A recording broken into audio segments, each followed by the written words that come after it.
Today, take a look at the GOYOJO Smartphone Thermal Imager. So this manual covers the 192 and the 340. This one is the 340, so it has a resolution of 256 by 192. It's 12 micrometer pixel size, 50 degree field of view, power consumption of 360 milliwatts. You measure between negative 20 degrees Celsius and 350 degrees Celsius. Measurement accuracy within 2 degrees, and we got our dimensions and our interface. This is going to require an app, and that is called THG Start. So here is the thermal camera. Got a good looking lens on there. That is a USB-C interface and nothing else really on the outside of that. It does also come with an adapter. It does have a spot for a tether, so that's going to be USB-C to Lightning. So if you need to connect that to a Lightning device, you'll be able to click that guy on and make that happen. So get the app, plug that in. Now you can't have that plugged in, so it's going to be facing towards you or away from you. And we can't see it automatically detects it, so I will just hit OK. So this is saying it's going to auto-calibrate every 10 seconds. So basically, if you move from a fairly cold environment to a fairly hot environment, then the thermal camera is going to need to be able to recalibrate to that. So not a problem. Just hit OK. And there we go. And that is actually updating very quickly.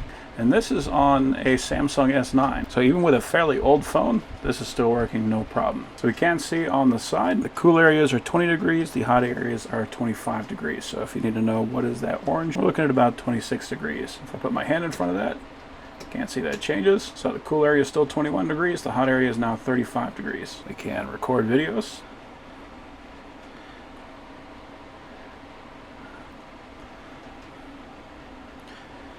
And we'll go back and watch that.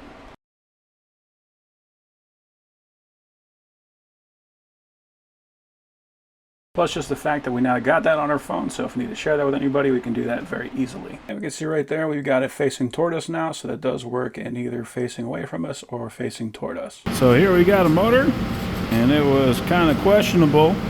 You can see, not only can we see that, yeah, that boy's getting hot, but we can see exactly how hot it was getting.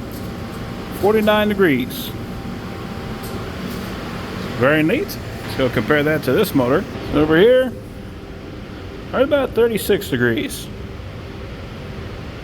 About 43 on that guy. Stuff that you just cannot see without one of these guys. Here we got our chillers.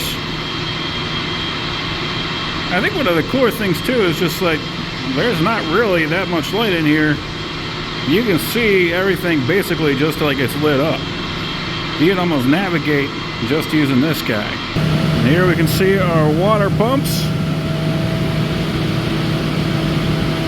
Pretty amazing stuff, and really just a nice high resolution image on there. Trying to get an image like that with an old camera, you just wouldn't be able to get it. And here we can get kind of an idea how the exhaust is coming out of that box. It just makes it glow, so obviously we got that fan right there shooting up. I'm not sure if we even got a fan on that one. Maybe that fan just ain't working. Stuff you can see with this guy. And here is more of a proof of concept. So right there, it is dark outside.